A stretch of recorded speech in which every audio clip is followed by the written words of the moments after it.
Hello दोस्तों, स्वागत आपका पीके एग्जाम टूरम में। चलिए, आज दैनिक जागरण का संपादकीय डिक्टेशन 80 WPM के हिसाब से चलेगा। आप लोग आराम से लिखिए।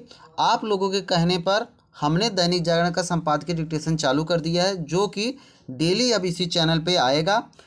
आप सबको पता चल गया होगा कि हमारे जो यूट्यूब चैनल पर डेली 4 मैटर आते हैं, जो कि एक संपादकीय डिक्टेशन वाला जो दैनिक जागरण का इस पे आता है, बाकी 3 जो हमारे 2 संपादकीय जनसत्ता के होते हैं, एक रामधारी वाला होता है। 3 डिक्टेशन हमारे मेन चैनल पे आते हैं, जिसका लिंक अभी हम यूट्यूब का कमेंट बॉक्स और डिस्क्रिप्शन दोनों में डाल देंगे। आप लोग वहाँ से जाके चैनल सब्सक्राइब करके डेली 4 मैटर हमारे साथ जुड़ के लिखिए। इसकी PDF भी उपलब्ध होती है, जो कि हमारे टेलीग्राम चैनल पे मिल जाती है। आप लोग वहाँ जाके अपनी गलती मिला के चेक करिए, देखिए आपकी गलती कितनी हो रही है। चलिए, मैटर 5 सेकंड बाद स्टार्ट हो। Ready, start. 4 राज्यों असम, पश्चिम बंगाल, केरल, तमिलनाडु और केंद्र शासित प्रदेश पुदुचेरी में विधानसभा चुनावों की घोषणा के साथ ही यह प्रश्न सतह पर आ गया कि इन राज्यों के नतीजे राष्ट्रीय राजनीति को क्या दशा दिशा प्रदान करेंगे। इन 5 राज्यों के विधानसभा चुनाव यह भी बताएंगे कि अपने अपने राज्यों में सत्तारूढ़ दलों के विरुद्ध सत्ता विरोधी रुझान प्रभावी साबित होगा या नहीं। यह बहुत कुछ राज्य सरकारों के कामकाज के प्रति आम जनता के रवैये पर निर्भर करेगा।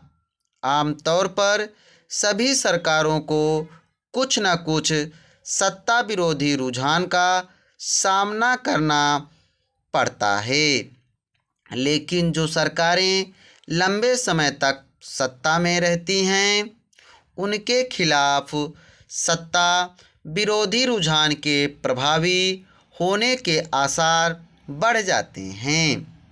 इस दृष्टि से तीसरा कार्यकाल पूरा कर रही बंगाल की तृणमूल सरकार और अपना दूसरा कार्यकाल पूरा करने जा रही केरल की वाम मोर्चा सरकार और असम की भाजपा सरकार प्रमुख हैं।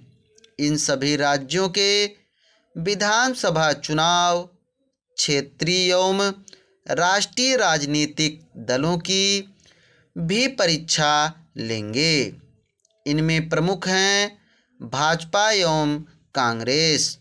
वैसे तो केरल में वाम मोर्चे की सरकार का नेतृत्व कर रही मार्क्सवादी कम्युनिस्ट पार्टी भी राष्ट्रीय दल है, लेकिन उसकी हैसियत क्षेत्रीय दल सरीखी रह गई है।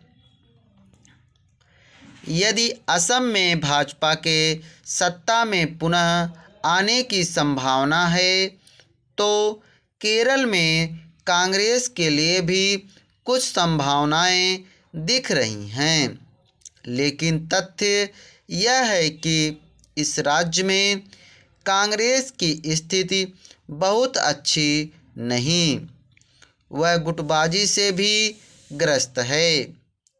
कांग्रेस असम में भी भाजपा को चुनौती देने का प्रयत्न करेगी, लेकिन यहाँ भी उसकी हालत कोई बहुत अच्छी नहीं। अभी हाल में उसके एक प्रमुख नेता भाजपा में शामिल हो गए। तमिलनाडु में भी कांग्रेस कुल मिलाकर सत्तारूढ़ DMK के रहमो करम पर ही है। DMK उसे 25 से 30 से अधिक सीटें देने को तैयार नहीं। तमिलनाडु के पड़ोसी केंद्र शासित प्रदेश पुदुचेरी में गठबंधन सरकार है, जिसमें भाजपा भी शामिल है। फिलहाल उसके समक्ष कोई बड़ी चुनौती नहीं। लेकिन चुनाव परिणाम ही तय करेंगे कि यहाँ किसकी सरकार बनती है। राज्यों के चुनाव में क्षेत्रीय मुद्दे ही अधिक प्रभावी होते हैं, लेकिन कुछ राष्ट्रीय मुद्दे भी अपना असर दिखाते हैं। SIR का मुद्दा सभी गैर भाजपा शासित राज्यों में गर्म हो सकता है। बंगाल में तो इसे तृणमूल कांग्रेस की ओर से विशेष रूप से उभारा जाएगा। इसके जवाब में भाजपा यहाँ घुसपैठियों के मुद्दे को जोर शोर से उठाएगी, लेकिन यह समय ही बताएगा कि वह वांछित सफलता हासिल कर पाएगी या नहीं। इन चुनावों की एक अच्छी बात यह है कि बंगाल में 2 चरणों में और अन्य सभी में 1 चरण में मतदान होंगे। Full stop. आशा है कि आप लोगों ने मैटर अच्छी तरह लिखा होगा।